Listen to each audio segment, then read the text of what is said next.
Our next story is one of the oddest tales we've ever come across. It took place just outside Washington, D.C., and it began on November 18, 1994, when police took a woman named Sharon Montray into custody. She gave them answers in a shocking crime, but it seemed like her answers just kept raising more questions. My name is Sharon Montray. I have your birth date. Why, are you getting me a present? When were you born? December 15th, 1976. I don't want Lewis to go to jail for this. It wasn't his fault. So how'd you meet Lewis? We worked in a video store together. Pardon me, can you tell me when this is due? When is this due? Can anybody here tell me when this is due? Saturday by 10 o'clock. Thank you. Long week, huh? Yeah. Don't worry, the first week's always the toughest. Hang in there. You'll get it. Thanks. Are you okay? I'll be all right. Thanks for asking, though. No one really ever asks me that. Sharon worked with 28-year-old Louis Rea at a video store in Chantilly, Virginia. In the summer of 1994, a friendship began to blossom. I'm glad we're having lunch together. Yeah, so am I.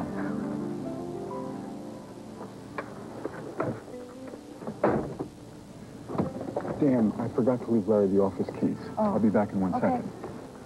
So you don't go out for lunch much, do you? He's managing the store. I can't afford to be away too long. Yeah, because I see you bringing lunch all the time. Peanut butter sandwich, sometimes turkey. During the course of their conversations, Louis, who was married, became intrigued with Sharon and her life. Little geeky, huh? No. Why are you selling yourself short? Some women find practical sexy. In Louis, Sharon found somebody to trust. She told Louis a terrifying story about a man named Tony and how Tony'd been terrorizing and raping her for nearly 2 years. We went out once. He started stalking me, threatening me. Soon he didn't have to come looking for me. He just showed me his gun. He said that if I didn't meet him at Bennigan's, he'd kill me. He makes me go there once a week. And then he rapes me. If I go to the police, he'll kill me. I don't know what to do, or who to turn to.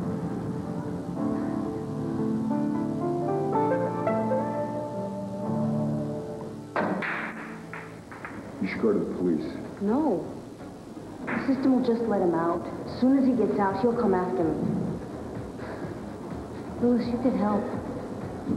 I mean, he just needs to know that I have someone. And I have you, right? You have somebody.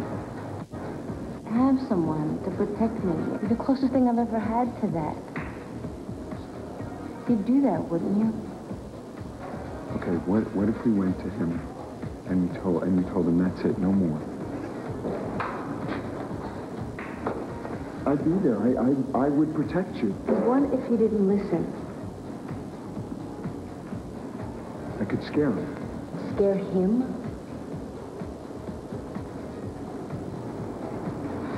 I have a gun.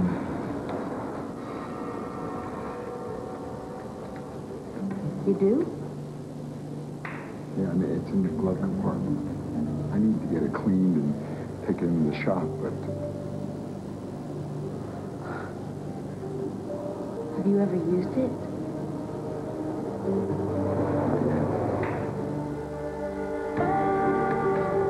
Wasn't long before Sharon and Louis's friendship turned into passion. Louis, I want us to spend the night together.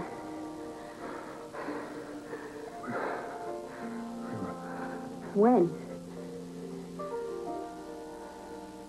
Soon.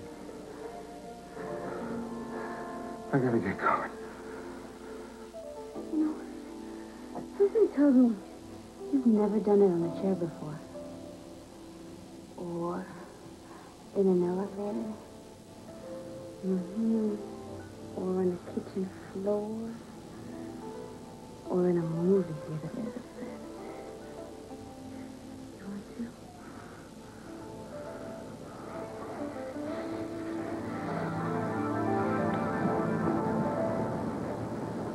Hi, sorry I'm late.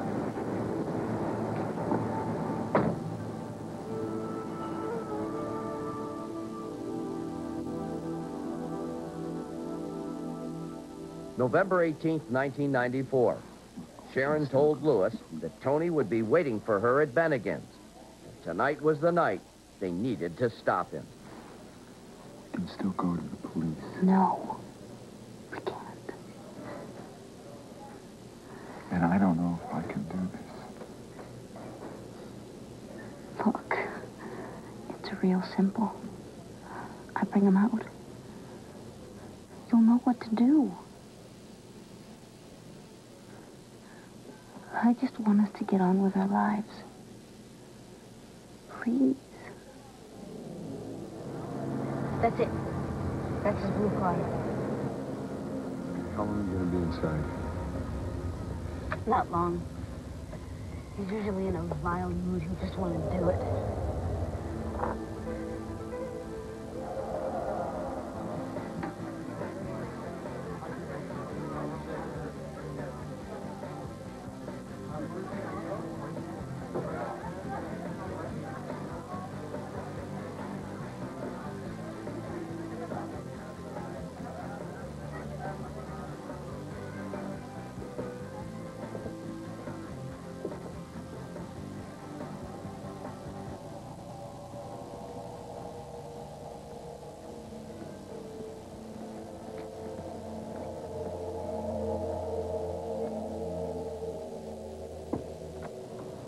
Sharon? Is this the guy?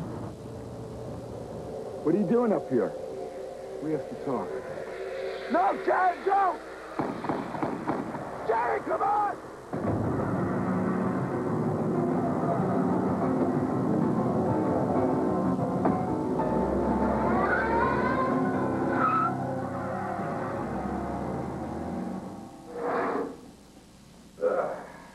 Witnesses placed Lewis and Sharon at the scene of the murder. Police soon had both of them in custody. I don't want Lewis to go to jail for this. It wasn't his fault. Pardon? It wasn't Lewis's fault. It was Tony's fault. Why is it Tony's fault? Because Tony made us do it. Tony made you kill him. Tony was forcing me to do things. Things I didn't want to do. Like what? Like raping me. For how long? For 2 years, give or take. He's done a lot of taking. And all this time, you never filed a police report? I was afraid of him. He was already raping me. Who's to say he was going to stop there? Lewis was my only hope. He's in there giving a statement right now. What do you think he's saying? The truth. She was always scared. She knew that sooner or later this guy was going to hurt her or kill her. And she was too afraid to get any help from anybody. And you trusted her? 100%. I needed Lewis's help. Tony wasn't going to stop. You could have moved. He would have found me. He always found me. The way I see it, you were infuriated by what you saw, seeing them together like that. I mean, with your feelings for Sharon and all, him putting his hands on your girl. No. Come on, he's walking away with your girl. That didn't make you just a little bit angry? No. If it was me, I'd be pissed. I was scared. You were mad, so you fired. Calmly, deliberately, 5 times. 1, 2, 3, 4, 5. It wasn't like that. I had to protect her. She had no one else in the world except me. I have never hurt anybody in my whole life. You gotta believe me. You should have called the police. I know. I couldn't betray her trust. So what did he always drink? Beer. Miller Lite. You know, Jimmy, I think you almost got my usual down on art form. Ask me, it's the unusual. What about cigarettes? What do you smoke? Camel Lights. Tattoos? No. None that I can remember. Louis, who's John Baumgartner? I don't know. Who is he? He's the one laying in the morgue, the one you shot. What are you talking about? This Tony, his real name is John Baumgartner. So he lied.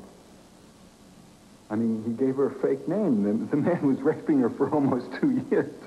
Would you give out your real name? Did you actually see him? What are you saying? Are you saying that you think she set me up? I'm glad we're having lunch together. Yeah, so am I.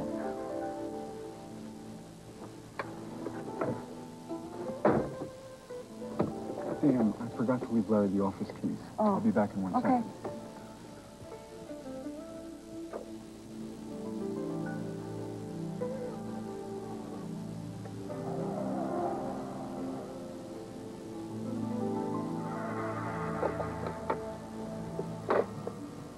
Louis, let me ask you, if you never saw him before, how do you know the guy with Sharon tonight is really Tony?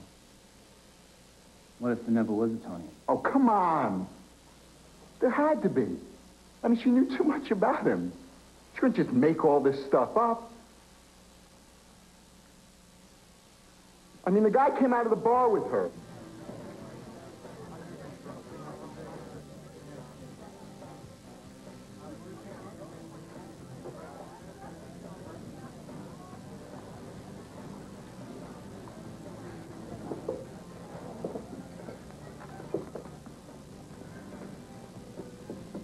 Hey, how you doing?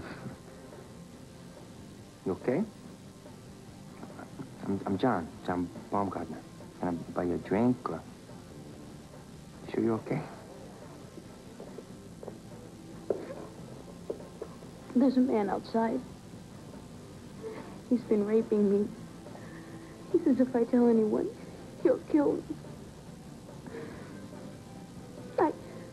I just need someone to talk to him. Just scare him a little. I know I don't know you, but I don't know where else to go. Where is this guy? He's outside the parking lot. What's his name? His name is Tony.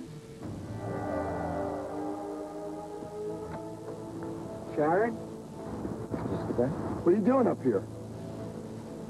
We have to talk. You want to go somewhere? Yeah? No, I don't think so. We got other plans. No, Sharon, wait! Sharon, come on, let's go!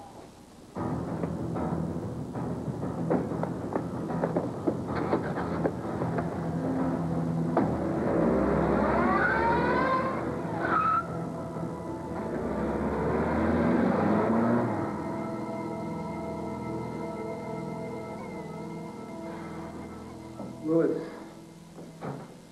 the bartender just gave us a statement. He said that Baumgartner was a regular, and he never saw Sharon before. She couldn't have done this.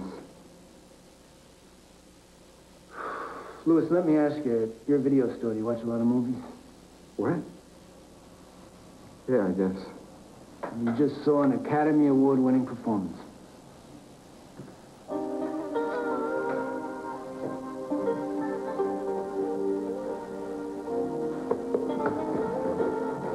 I love you, Louis. I just wanted us to be together. Now with Tony gone, we can.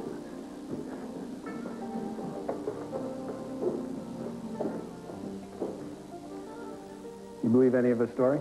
No, but she believes every word of it. And we got ourselves 2 signed confessions. And 2 victims, and what about John Baumgartner? Huh? What does he have left? Not even his good name. We got 2 confessions.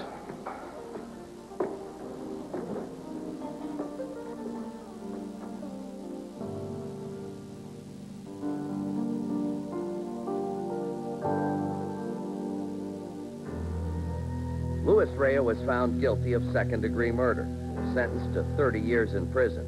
Sharon Montray avoided a trial by pleading guilty. She'll be behind bars for 27 years. To this day, she stands by her story, even though police are convinced it's a lie. As for the innocent victim, John Baumgartner, he left behind a wife and a 2-year-old son. Louis Rea recently gave us an audio tape statement from prison, expressing his regret over this tragic incident. Here's what he said. I hope that the truth will come out one day, and that the nasty and horrible things that were said about John Baumgartner at my trial and in the press will all be cleared up. I'm sorry for the pain this has caused the Baumgartner family, and especially John Baumgartner's young son and widow. I hope that they can find it in their heart to forgive me and just realize that what I did was a terrible mistake, and I'm sorry this has all happened.